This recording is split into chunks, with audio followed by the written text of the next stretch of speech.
Se llamaba Elías, pero para sus adentros se había rebautizado como El Ladrillo, un apodo viejo, casi olvidado, que ahora resonaba con una nueva y amarga ironía.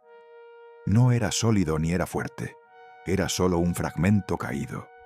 Elías estaba roto, no una rotura limpia, de cristal, sino una de esas fisuras profundas, de cimiento, que no se ven a simple vista. Se sienten en el cuerpo como un frío constante, sin importar la estación. Se sienten en el alma como una desconexión interna, un ruido blanco que ahoga toda melodía. Desde una vieja banca de hierro forjado, ubicada en el rincón más silencioso de la plaza central, miraba la ciudad. Era la hora pico, y el mundo se movía con una indiferencia brutal. Cientos de vidas fugaces, cada una con su propio argumento y su propia prisa. Para Elías, todo era hostil. Las luces de los rascacielos se veían frías, como estrellas muertas. El aire olía a café de máquina, a lluvia a punto de caer sobre asfalto recalentado y a una extraña mezcla de desinterés y ambición. Se sentía ajeno, un espectador sentado en la última fila de una obra que no entendía y en la que ya no participaba. Había perdido su carpintería, la ebanistería del sol naciente, como poéticamente la había llamado en sus sueños de juventud. No la perdió por mala gestión, la perdió por un incendio, una de esas tragedias absurdas que se llevan el trabajo de 20 años en una sola noche de llamas caprichosas. El fuego no solo consumió la madera y las herramientas, consumió su orgullo, su rutina, el olor a cedro y caoba que era su aire. Su vida era ahora un olor a humo persistente, aunque invisible. Los seguros no cubrieron lo suficiente. Los préstamos se volvieron una cadena pesada. La casa se fue primero. Después, el pequeño apartamento en el tercer piso que había decorado con sus propias manos. Ahora solo le quedaba ese banco, ese punto de fuga mental, donde podía esconderse de las miradas, de las preguntas bien intencionadas que apuñalan como cuchillos sin filo. El silencio era su único refugio. Un silencio que, sin embargo, gritaba. Recuerda aquella tarde con precisión quirúrgica, un jueves gris. La llovizna fina caía, obstinada. La humedad se le pegaba a la piel y al alma. El peso del mundo, la vergüenza, el agotamiento, el miedo al mañana. Se había hecho un yunque en su pecho. Estaba contemplando la idea de marcharse, irse lejos, a una ciudad donde nadie supiera su nombre, donde pudiera ser de nuevo un desconocido, un simple número en la estadística. Se sentía agotado, condenado a ser ceniza, y fue en ese instante de quiebre absoluto, en ese vacío donde creía no caber nadie más, que llegó Marcos. No venía con fantasías ni consejos huecos. Marcos era simplemente Marcos, su amigo desde que eran dos niños descalzos construyendo castillos efímeros en la arena del parque infantil, el que entendía el lenguaje de los silencios. Marcos tenía una sabiduría innata que no venía de los libros, sino de la experiencia de la lealtad. Sabía que en momentos así, el dolor no necesitaba palabras, necesitaba presencia, necesitaba un ancla cálida. Esa tarde, Marcos no le preguntó sobre la bancarrota. No le dijo que se animara. No lo obligó a ver el lado bueno. Solo se sentó a su lado, en el banco de hierro frío. Su peso era un consuelo tangible contra la soledad. Marcos abrió una bolsa de lona desgastada. Sacó un termo metálico que olía ligeramente a canela y cardamomo, el té caliente favorito de Elías. También sacó una libreta vieja, de tapas rojas, ajadas por el uso. Elías pensó que hablarían de fútbol, del tiempo, de cualquier banalidad para rellenar el hueco. Pero Marcos fue directo. sin ser brusco. «El frío», dijo Marcos pasándole la taza humeante, «entra por los pies y por la cabeza». Marcos puso la libreta de tapas rojas sobre las rodillas de Elías, suavizando el metal frío. En ella no había quejas ni análisis financieros. No había la palabra fracaso ni pérdida. Había planos, trazos a lápiz, limpios, cuidadosos. Bocetos de un pequeño taller, humilde, sí. No como la majestuosa ebanistería del sol naciente de antes, pero funcional.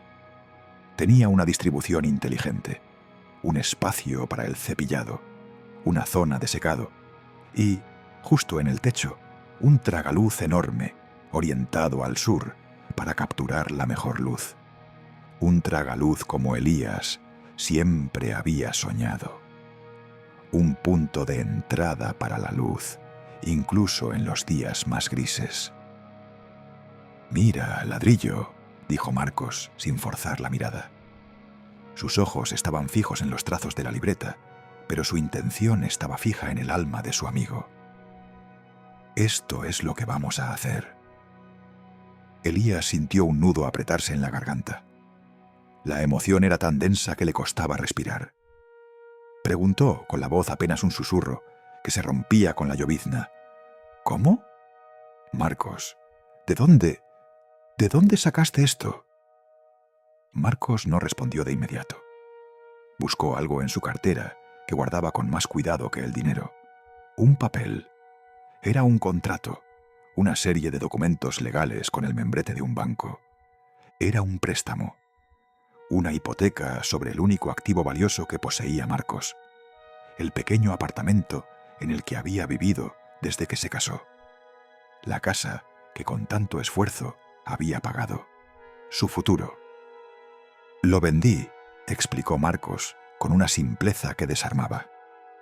«Bueno, lo hipotequé. Es la entrada para el alquiler del local y la compra de las herramientas básicas. No es gran cosa, pero es un inicio». Elías no pudo contener las lágrimas. Lágrimas de desesperación, pero también de una gratitud abrumadora. «No, Marcos, no puedes hacer esto. Es tu vida. Si yo fallo otra vez, tú...» Marcos interrumpió la frase con un gesto suave, casi paterno. «Escúchame bien, Elías. No es un regalo, es una inversión. Y no es en la madera, no es en la maquinaria. Es en ti», susurró Marcos, «en el carpintero que conozco desde hace 40 años, en el hombre que construye muebles que cuentan historias, en el ladrillo, el que, pese a todo, se levanta. No lo pagas con dinero», continuó, «o al menos no solo con eso. Lo pagas haciendo mesas, sillas, puertas. Lo pagas volviendo a oler el cedro. Lo pagas levantándote cada mañana con un propósito. Si te vas a otra ciudad, ¿qué te queda?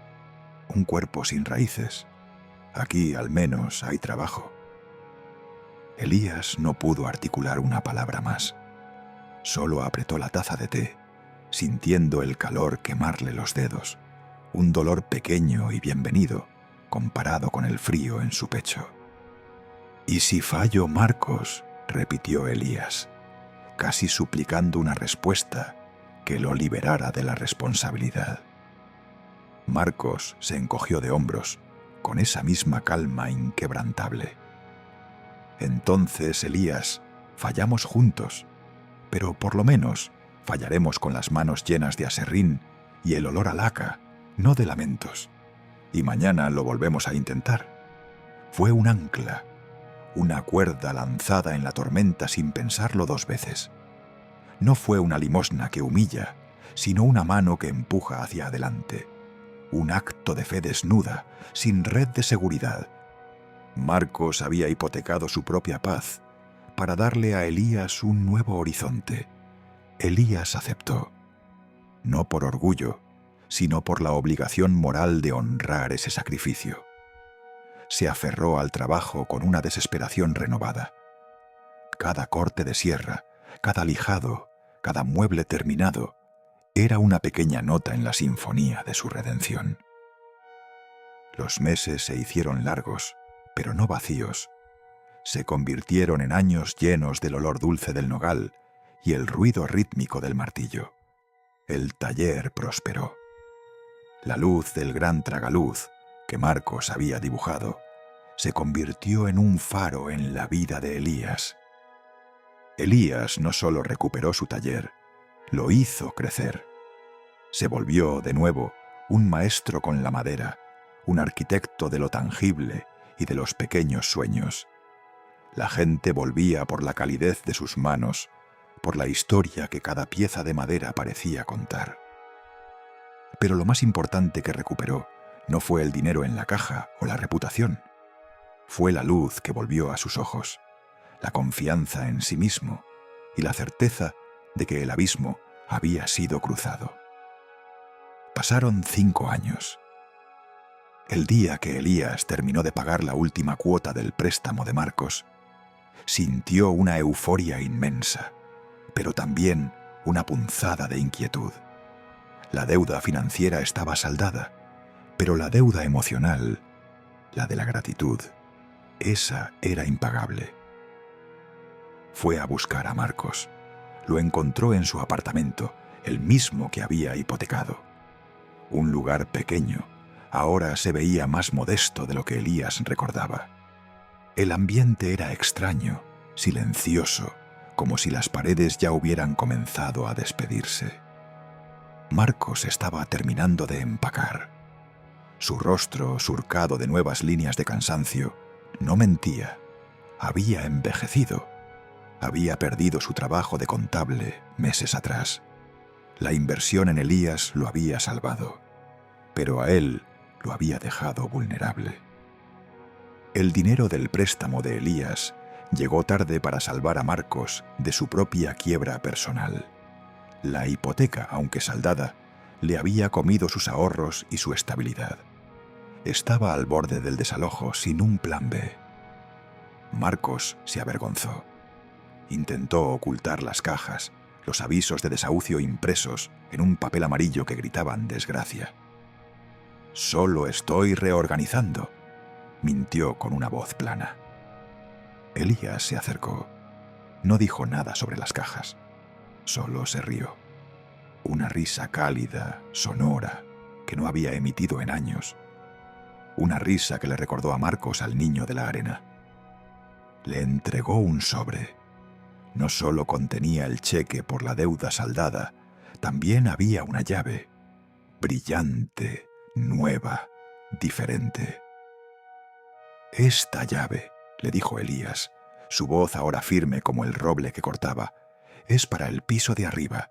Es un apartamento más grande. Tiene 2 habitaciones y un balcón al que le da el sol de la mañana». Marcos no entendía. Miró a Elías con ojos de cansancio y confusión. «¿De qué hablas, Elías?» «Lo compré para ti hace 3 meses. Cuando vi que tu hipoteca estaba pagada, decidí que la inversión era en ambos. Lo he decorado», dijo Elías, sonriendo de oreja a oreja, «con madera que solo tú y yo conocemos, la que sobró de tu tragaluz». Marcos no podía hablar. Sus ojos se llenaron de esa humedad que solo la gratitud profunda conoce. No era por la casa, era por el gesto, por la reciprocidad del alma. «Marcos», continuó Elías, poniéndole la mano en el hombro, «tú no me diste dinero. Tú me diste un propósito cuando yo era solo un fragmento. Me diste la oportunidad de volver a ser un hombre útil. Un carpintero no construye solo mesas. Construye puentes», afirmó Elías, «puentes de fe, puentes entre el dolor de ayer y la esperanza de mañana. Y tú, hermano, fuiste el arquitecto de mi puente cuando yo solo veía un abismo negro. La amistad verdadera no es una transacción de dar y recibir al mismo tiempo. Es un eco silencioso, un eco que devuelve el doble de bondad en un tiempo inesperado, con una fuerza que cura. Es la certeza de que si caes, alguien no te levantará de inmediato, pues el levantamiento debe ser propio. sino que se sentará a tu lado a esperar que encuentres la fuerza. Y si es necesario, hipotecará su propia paz para que tú puedas volver a construir tu tierra.